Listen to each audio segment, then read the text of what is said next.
Good morning, students. In the previous period, we saw the contribution of Dr. Babasaheb Ambedkar. Okay, now we are going to discuss contribution of Babasaheb Ambedkar. The draft constitution prepared by him was presented to the Constituent Assembly. It was discussed article by the article म्हणजे काय की doctor Babasaheb आंबेडकरांनी तयार केलेला जो संविधानाचा मसुदा होता तो संविधान सभेपुढे मांडण्यात आला आणि मग त्यावर काय झालं, डिस्कशन झालं. आर्टिकल म्हणजे कलम, त्या कलमावर त्यावर कलमावर चर्चा झाली. अनेक many amendments were suggested by different members. अनेक दुरुस्त्या त्यात झाल्या, सुचवल्या गेल्या. Doctor Babasaheb Ambedkar handled the task of presenting the draft, answering and various questions raised on it, making changes in the drafts as per the suggestions of the constituent assembly and making every provision of the constitution flawless. है ना. संविधानाचा मसुदा जो झाला तो संविधानाचा मसुदा काय केला, संविधान समितीपुढे सभेपुढे मांडण्याचे, त्याविषयी त्याच्यावर विचारलेल्या प्रश्नांचं उत्तर देण्याचं, त्याचप्रमाणे संविधान सभेच्या सूचनेनुसार जशा संविधान सभेमध्ये सूचना दिल्या गेल्या त्या सूचनेनुसार मूळ जो मसुदा होता त्यात बदल करण्याचं, नंतर प्रत्येक तरतूद जी आहे ती निर्दोष आहे की नाही ते बघण्याचं काम डॉक्टर बाबासाहेब आंबेडकरांनी केलं. Due to his contribution towards the making of the Constitution, Dr. Babasaheb Ambedkar is called the architect of the Indian Constitution. आणि अशा प्रकारे म्हणून डॉक्टर बाबासाहेब आंबेडकरांनी हे सगळं कार्य केलं म्हणून भारताच्या संविधान निर्मितीमधील हे त्यांचं जे योगदान होतं त्याच्यामुळे, जे त्यांनी एवढं मोठं कार्य केलं त्याच्यामुळे त्यांना भारतीय संविधानाचे शिल्पकार असे म्हणतात, architect of the Indian constitution. Okay students. Now next, we are proud of it. Decisions in the Constituent Assembly were made on the basis of debate and discussion. A respect for opposing viewpoints and acceptance of appropriate suggestions was a characteristics of the working of the Constituent Assembly.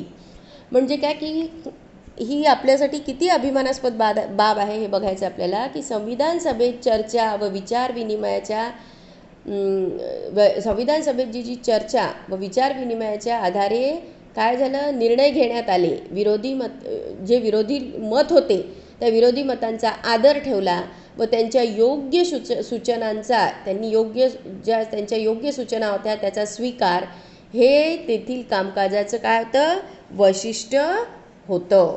कळलं का. हे तेथील कामकाजाचं वैशिष्ट्य होतं. नंतर it takes 2 years 11 months and 17 days to complete the writing of the constitutions. संविधान लिहून पूर्ण करण्यासाठी किती दिवस लागले, 2 वर्ष 11 महिने 17 दिवस इतका कालावधी लागला. There were 22 parts, 395 articles and 8 schedules in the original constitutions. म्हणजे मूळ संविधान जे होतं त्यात 22 भाग, 395 कलमे होती आणि 8 परिशिष्टे यांचा समावेश होता. नंतर बघा ही संविधानाची माहिती दिली आहे तुम्हाला. ठीक आहे. नंतर do you know some of the well known members of the constituent assembly were doctor Rajendra Prasad, Pandit Jawaharlal Nehru, doctor Babasaheb Ambedkar, Sardar Vallabhbhai Patel, Maulana Abdul Kalam Azad, Sarojini Naidu, J B. Kripalani, Rajkumari Amrit Kaur, Durgabai Deshmukh, नंतर Hansaben Mehta and others. The noted legal expert B.N. Rao was appointed as the constitutional advisor on legal matters.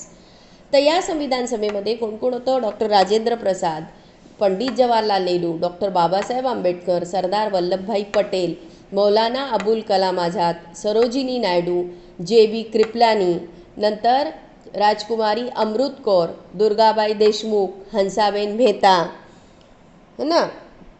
नंतर असे अनेक मान्यवर संविधान सभेचे कायदेविषयक सल्लागार म्हणून त्यांची नेमणूक झाली. काय झाली, म्हणून त्यांची नेमणूक झाली.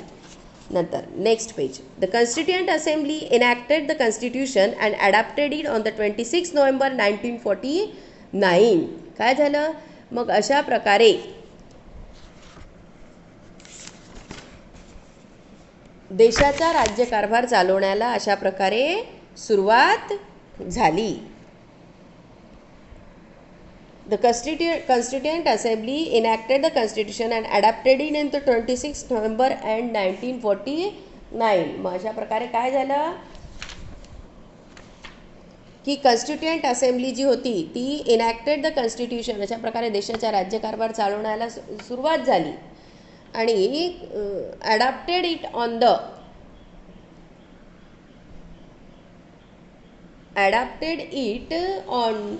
द देशाचा राज्यकारभार या दिवसापासून भारताचं प्रजासत्ताक राज्य अस्तित्वात आलं.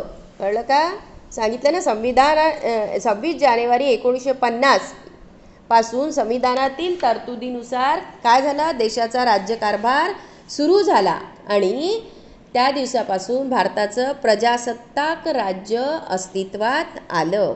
दिलं नाही ते. It on 26 November therefore 26 is observed as Constitution Day. आणि म्हणून 26 जानेवारी हा दिवस प्रजासत्ताक दिन म्हणून साजरा करण्यात येतो. समजलं का? का बरं साजरा करण्यात येतो? कारण या दिवसापासून काय झालं, 26 जानेवारी 1950 पासून संविधानातील तरतुदी ज्या होत्या त्या तरतुदीनुसार देशाचा राज्यकारभार चालवण्यास सुरुवात झाली आणि म्हणून या दिवसापासून काय झालं, भारताचं प्रजासत्ताक राज्य अस्तित्वात आलं. आणि म्हणून मग 26 जानेवारी 1950 हा दिवस आपण प्रजासत्ताक दिन म्हणून साजरा करतो. खाली बघा. Do you know you would like your class to run according to rules, wouldn't you? Which rules would you like to include in your list of rules? Prepare a list of rules for your class. याच्यात दिलेलं आहे की तुमच्या वर्गाचा कारभार नियमानुसार चालावा असं तुम्हाला वाटतं का? मग तुमच्या वर्गामध्ये तुम्ही असंच काय करा, असे नियमावली करा आणि तुम्ही त्यात कोणते नियम मांडाल आणि मग वर्गासाठी एक अशा प्रकारे नियमावली तयार करा असं सांगितलेलं आहे. ठीक आहे. The country began to be governed according to the provisions of the Constitution from 26 January 1950. The Indian Republic came into existence from this day. Therefore, 26 January celebrated as Republic Day. हे सांगितलं मी तुम्हाला आता. नंतर Dr. Babasaheb Ambedkar's contribution was in a wide range of fields like water conservation, foreign policy, national security, journalism, economics, social justice, etc. म्हणजे doctor Babasaheb आंबेडकरांचं जे योगदान होतं ते कशामध्ये सांगितलं आहे? Range of fields like water conservation म्हणजे जलव्यवस्थापन, वॉटर कॉन्झर्वेशन जलव्यवस्थापन. नंतर परराष्ट्र संबंध, फॉरिन पॉलिसी म्हणजे परराष्ट्र संबंध, नॅशनल सिक्युरिटी म्हणजे राष्ट्रीय सुरक्षा, जर्नलिझम म्हणजे पत्रकारिता, इकॉनॉमिक्स म्हणजे अर्थशास्त्र, सामाजिक न्याय, सोशल जस्टिस म्हणजे सामाजिक न्याय.